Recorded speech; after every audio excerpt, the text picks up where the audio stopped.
told your friend you're not okay, and tell me what's wrong and why you never said you felt that way. And guess you're trying to stay strong and fake a smile until I look away. But I've known you too long, it hurts to watch your blue eyes fade to gray as you fade away, as you fade away. Oh yeah, for you attack for you on in my tiganan video. Video matin bebedo kachi tiga winyone macharo le man. Around time any is just normal words, but not technical in economics aspect. Well, Amirolo again madar kum matikati me Gulu city ma ni cha down birka kok ye ene will maka when young will maka Gulu chari ti promali piera bichiel we bor to ali piera biero ti around well enuni will madit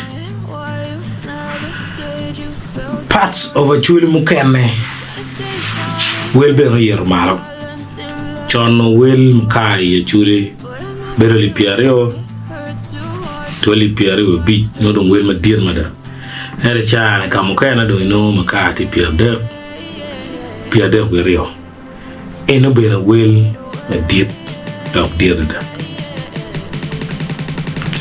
Now, Guinea enemy, no where will Macau made there. Taking a chill again. Makiluni supply suppression. Supply suppression, Ubedu deliberate approach to reduce the quantity of goods supplied into a given market. Gonyani Ubedo Timugami akaka Migengo Chwalo Gimonio Ichu. In this case, Maka. Now, supply suppression, Romo resulting into Gimakiluni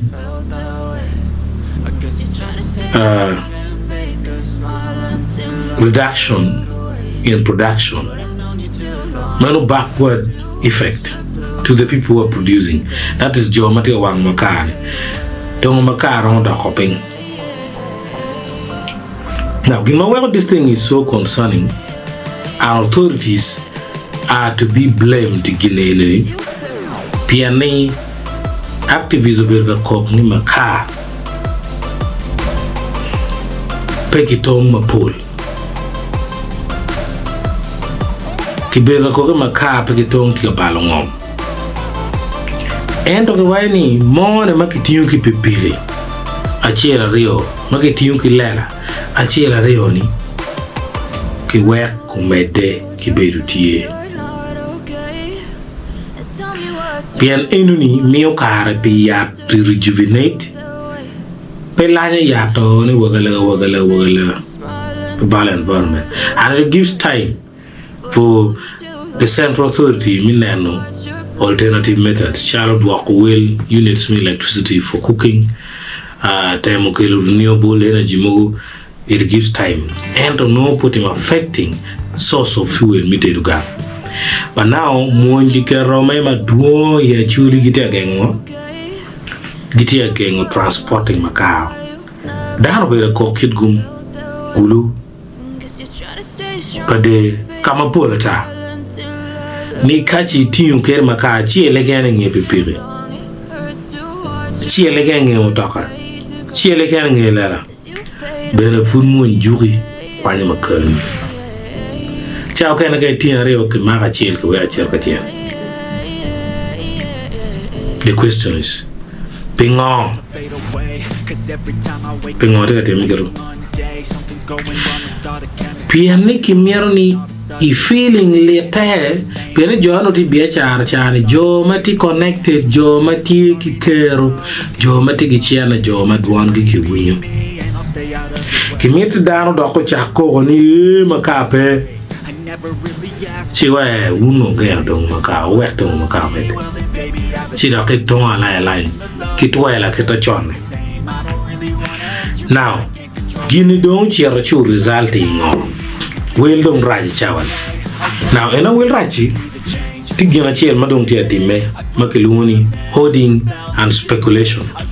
Hoarding and speculation, area, Danom, Chao Guapo, Jemio, Igua, Berchal Kolo, Jomoga Luni Ba, Lao Luni Bago.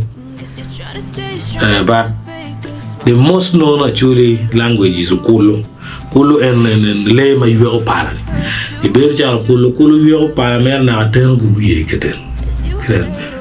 So, if you go Jimmy Morning, dog room to the extent of Benedum for personal use, don't chair dog room. Any guarantee may only come a car. Down don't go no chance, me will a car, will go. Ping on. That is holding.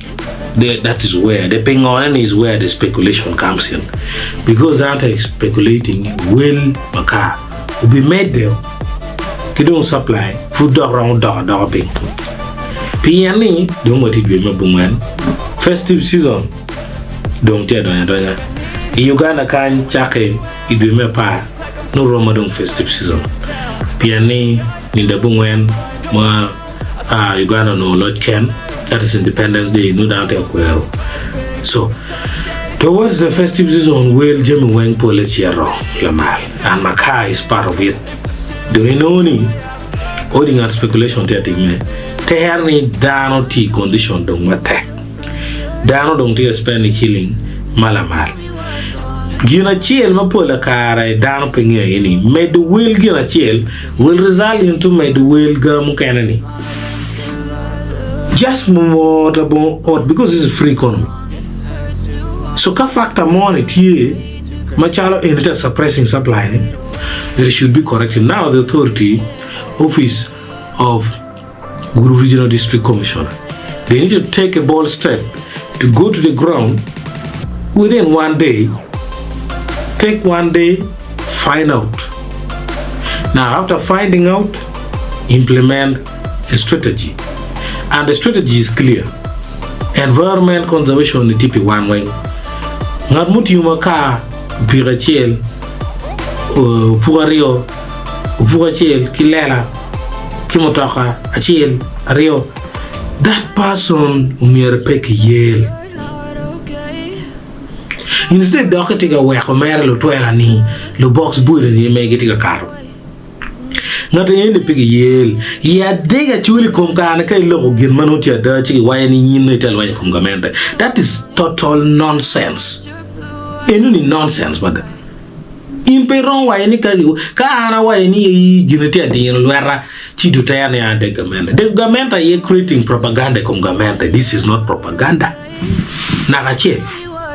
So Kineni kitim addressing Locomwell Macau.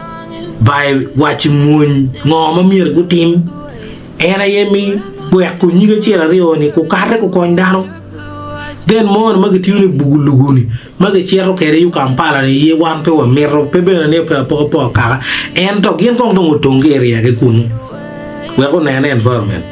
Flooding dig away, weather shock, floods, bin, cargo and a car renew. Weather shock is one element of climate change. They poor pokey jam. Last year was pay Yagago Gocham. This year flood Tiagago. The other time there was drought Korpe. That is weather shock. So authorities need to take a bold move.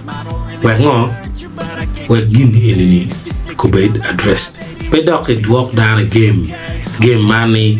When you say like this, we will bring it like this. This environment is yours in my determining. in my tika tamuni umere dongi tricking down. It is your environment. One way pigani. So log matin eno vlogi ana poe